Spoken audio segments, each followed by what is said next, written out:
One of the great ironies of retirement planning is that oftentimes the people that have saved the most and invested the most for retirement are those same people that have the most struggle when it comes to spending money in retirement. So in today's video, I'm going to walk you through a simple framework that makes spending money in retirement easier, and I'm going to do so by sharing a client story, a personal story, and then some steps you can take to make this process easier. This is another episode of Ready for Retirement. I'm your host, James Cannell, and I'm here to teach you how to get the most out of life with your money. And now, on to the episode. There's one story that always comes to mind when I hear people talk about their challenges when it comes to spending money in retirement.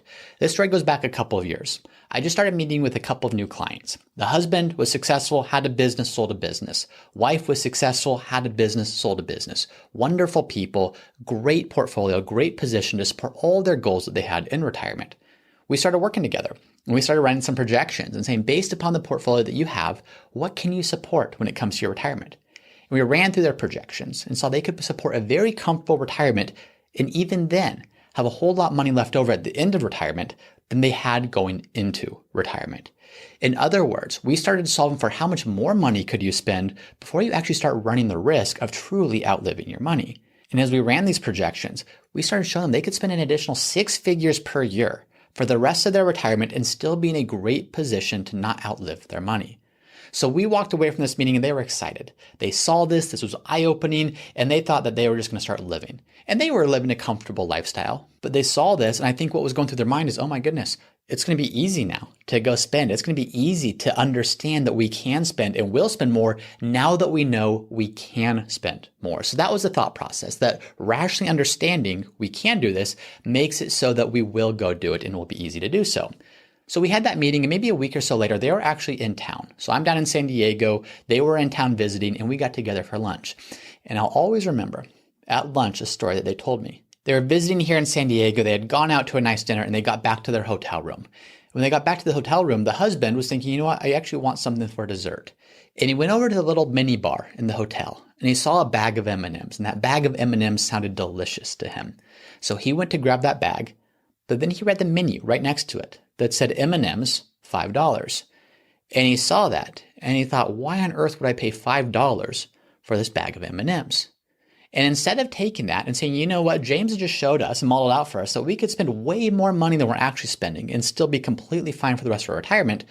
Instead of that, he put that bag down, walked down the street a few blocks to a 7-Eleven where he could purchase that bag of M&Ms for a couple bucks and then walked back. And it was just this interesting story where he said, James, you had just finished showing us how much more we could spend. And then this simple bag of M&Ms that I really wanted at that moment, instead of just spending the $5, because in the grand scheme of things, that's absolutely nothing based on the financial position that we're in, I went and took a very long about way to get that same bag of M&Ms to save a couple bucks. So why is that? Why is it there's a disconnect between we can look at our portfolio, know what we can spend, but then we have so much trouble actually doing so?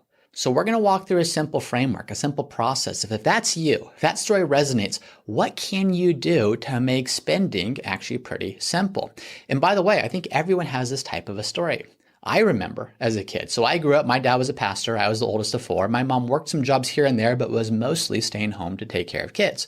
Money was very tight. And so that was the mindset that as a child was ingrained in me. My parents were incredibly hard workers. This had nothing to do with working hard or not working hard. It just had to do with the reality of the financial situation, which is there wasn't much money. And so you develop this somewhat of a scarcity mindset or the savings mindset that we have to preserve what we have because what we have is scarce. I then grew up a little bit, and my friends and I in high school, we all loved the San Diego Padres. And we would drive down to Padres games every once in a while. And I remember back then when we would do that, parking was $5 to get paid parking next to the stadium. But instead of paying that $5, we would drive around the stadium for 30 minutes, 40 minutes, 50 minutes sometimes, looking for a free place to park. We'd park half a mile away, a full mile away, doing anything we could to save that $5. Now, that's a relatively simple thing, but why do I share that? I share that because in that moment, that mindset served me. That mindset helped me. Money wasn't incredibly abundant, so you needed to do what you needed to do to save that money. But as I've gotten older, I've had to ask myself, does that same mindset still serve me? I still will get off the freeway sometimes, off the 163 going into downtown San Diego, still a mile out away from the stadium. And my mind just subconsciously starts looking for parking spaces. of understanding where is that free parking? What are the parking lots that tend to be less expensive than if we park right next to the stadium? But here's the difference. As a teenager, as I mentioned, that was a helpful mindset. Money wasn't abundant, so it was important to do those little things to save $1 here or $1 there. As I've gotten older, and as I'm in a different financial situation, I still have that same mindset. I still have some of those same thoughts. So I think the first step, as we talk about a process to make it easier to spend money in retirement, is to acknowledge that feeling. Acknowledge those thoughts that come up. I still have that same thought driving into San Diego, even if I'm not going to a Padres game. It's just a subconscious part of the operating system that was developed at a certain period of my life that no longer serves me, no longer helps me. So the first step is to acknowledge that. I can drive in and say, okay, I see that. I feel that. I recognize what my brain is thinking. But step 2 is to say, is that helpful or is that unhelpful? When I was a teenager, that was helpful. That mindset, that thought process, it was helping me to save money. My guess is for those of you who are struggling to spend money in retirement, there's some point in your life where your operating system, the way in which you make decisions, was developed based upon some type of a money experience.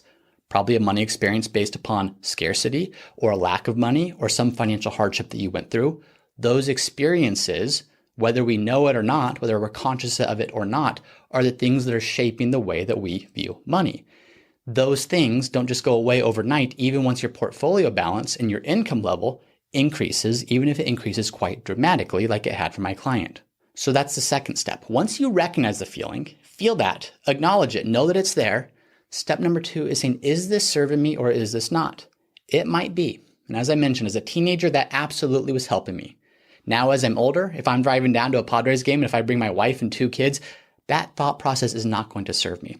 Wasting time trying to find parking a mile away so I could then walk a mile with a 3-year-old, a 7-month-old, and my wife, that's probably not the best way to save a few bucks. Now today, parking is going to be more than $5, but even if it's $20, $30, $40, I can recognize the fact that that thought process, that desire to save money is not serving me in that situation. So that's step number 2. Step number 3 is to simply ask yourself, what do you want to spend money on? And maybe a better way of even thinking about that is take the money out of it. Ask yourself, what do you value? What's important to you? Is it those experiences at the Padres games? Is it your health? Is it a hobby? Is it travel? Is it adventure? What are the things that are important to you? So take money out and identify that. Could be charitable giving. It could be travel. As I mentioned, it could be doing different things with different people, but start with that. So it's that simple. Step number 3 is identify the things that are meaningful to you and do it when you're in a rational state of mind, not the emotional state of mind like I might be when I'm trying to find parking, like I might be when it's easier to say I'm not going to valet because it's easier to go spend 20 minutes finding a parking spot and then walking to the restaurant.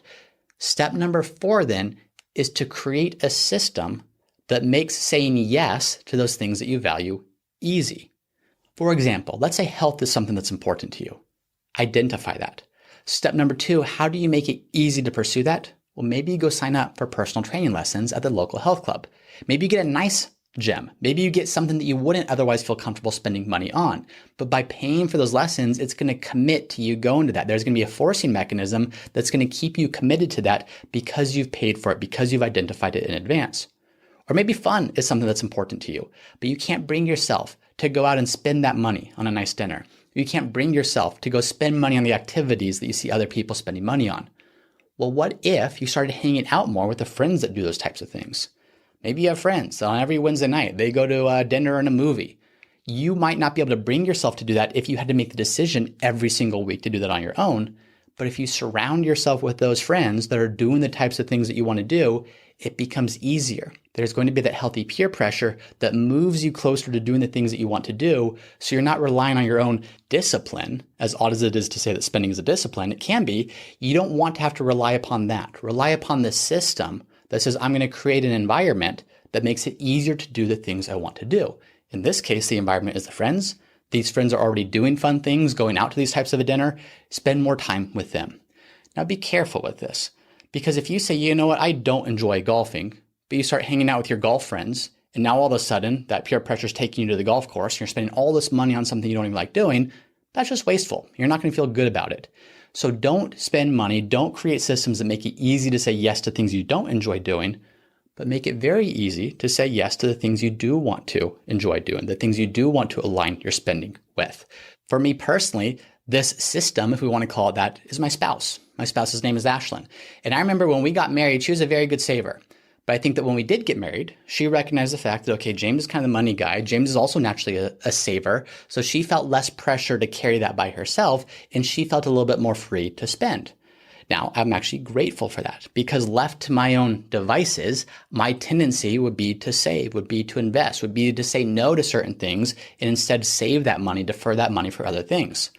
Her tendency and what she's helped me to do would now be to say, well, no, let's take that other trip. Let's go to dinner and get the appetizer and the dessert, which would have been unheard of when I was growing up or before I got married. That just wasn't something that I did. So there's this healthy tension of I didn't have to have the discipline to make these decisions to spend.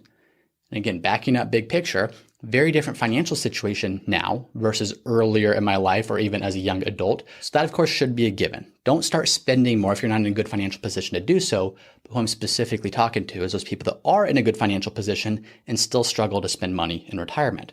But for me, that was a system. There was this healthy tension of, okay, I could sit back and objectively say, you know what?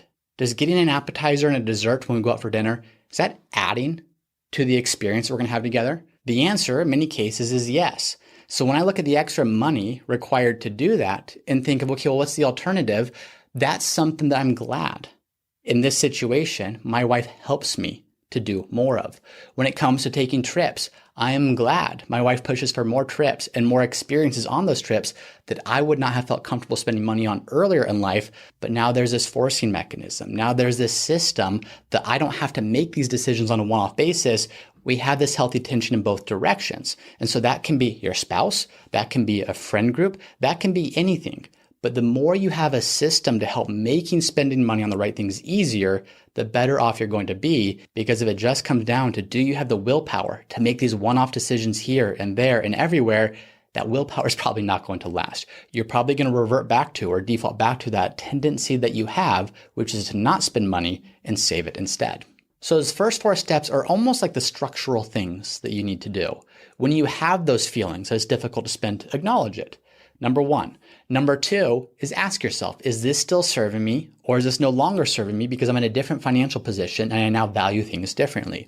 Number 3, identify what do you actually value? What do you want to spend money on? And then number 4, create some type of a system that makes spending in those areas easier so you're not having to rely upon willpower. Step number 5 is more of a tactical thing. I did a podcast episode several months back now, and I invited a guest on named Ben. And Ben shared his experience where he actually retired early in 2017. And he had waited to retire until he hit his retirement number. And then he hit it. And then he retired, but he was terrified to actually spend money. And he actually shared how from 2017 until the time that we were talking, his portfolio had more than doubled, but he wasn't spending any more money. That mindset didn't change even as his net worth and his portfolio increased by a significant amount. So he shared a very simple tip that he found actually started to work for him, and I thought this tip was genius. He said that what he now does at the beginning of each year is he identifies the things that he does want to spend money on, and he pulls that money out of his portfolio on the first of the year and sets it aside in a separate account, a separate bank account. So let's assume travel, for example. Maybe he's identified that he wants to spend $25,000 this next year on travel. What Ben does now is he takes that $25,000 out in January, puts it in a travel bank account because in his mind, that money is now already spent. When it comes time to take the trip, it's just a matter of transferring the funds that have already mentally been spent. The beauty of this is if Ben were to wait until he actually took his trip to pull money out of the portfolio, that's the thing that hurts. That's the thing that feels unnatural. We're so used to putting money into our portfolio that taking it out is actually where the pain comes into play. So he's hacked his system where he's saying, I'm not going to have to experience that pain multiple times throughout the year because chances are I'm just going to avoid it. If it comes time to take a trip and I haven't actually pulled that money in my portfolio yet, I'm somehow going to convince myself not to take the trip because that money is better off in my portfolio. But if I take it out ahead of time, my mind thinks that money is already spent and all that's left is to actually transfer it to pay for the trip when that trip comes. So I thought this was a beautiful tip. One of the best things that you can do is at the beginning of the year, look out for the next 12 months. This doesn't have to be a yearly thing, but at some regular interval, say, what do I value? What do I want to spend money on? Estimate what those things might cost, and then pull that money out of your portfolio as if you've already spent it right then and there. put that in a savings account, and then it's not going to be as difficult to actually spend that money when the time comes in retirement. So as we start to wrap this up, if this is you, if you're that person that has done well but struggles to actually spend money in retirement, first thing is to recognize that that's a very common thing. You are where you are because you are who you are, and that's not going to magically change overnight. You, that person whose identity is that of a saver, that's not automatically going to change overnight just because you want to be able to spend money a bit more freely. That's where it's important to follow this process. When you do have those feelings like it's difficult to spend, recognize that. In my case, I still have those feelings when it goes time to pay for parking or to pay to valet a car. Those feelings as a teenager come up of, I could just go park further away and walk. But what I can do is I can recognize, step number 2, that feeling is no longer helpful. That feeling is no longer serving the intended purpose I have with my money today. What you then do is understand what things do you value, how can you create a system to spend money on those things, and then the practical tip is to set money aside early on so that you simply have to transfer that money to pay for the thing later as opposed to having to pull it from your portfolio. So I hope that was helpful. If you haven't done so already, please make sure that you subscribe to this channel to get more content like this. Also, a relatively new announcement, we have a retirement community where people like you can talk about their struggles with things like this, to talk about helpful tips and tricks. If you are interested in that, this community is completely free. There's a link in the show notes to where you can get access to the community. It's called the Root Collective. Check it out, join there, join the discussion with other people just like you, and I'll see you in there. Root Financial has not provided any compensation for and has not influenced the content of any testimonials and endorsements shown. Any testimonials and endorsements shown have been invited, have been shared with each individual's permission, and are not necessarily representative of the experience of other clients. To our knowledge, no other conflicts of interest exist regarding these testimonials and endorsements. Hey everyone, it's me again for the disclaimer. Please be smart about this. Before doing anything, please be sure to consult with your tax planner or financial planner. Nothing in this podcast should be construed as investment, tax, legal, or other financial advice. It is for informational purposes only. Thank you for listening to another episode of the Ready for Retirement podcast. If you want to see how Root Financial can help you implement the techniques I discussed in this podcast, then go to rootfinancialpartners.com and click Start Here, where you can schedule a call with one of our advisors. We work with clients all over the country, and we love the opportunity to speak with you about your goals and how we might be able to help. And please remember, nothing we discuss in this podcast is intended to serve as advice.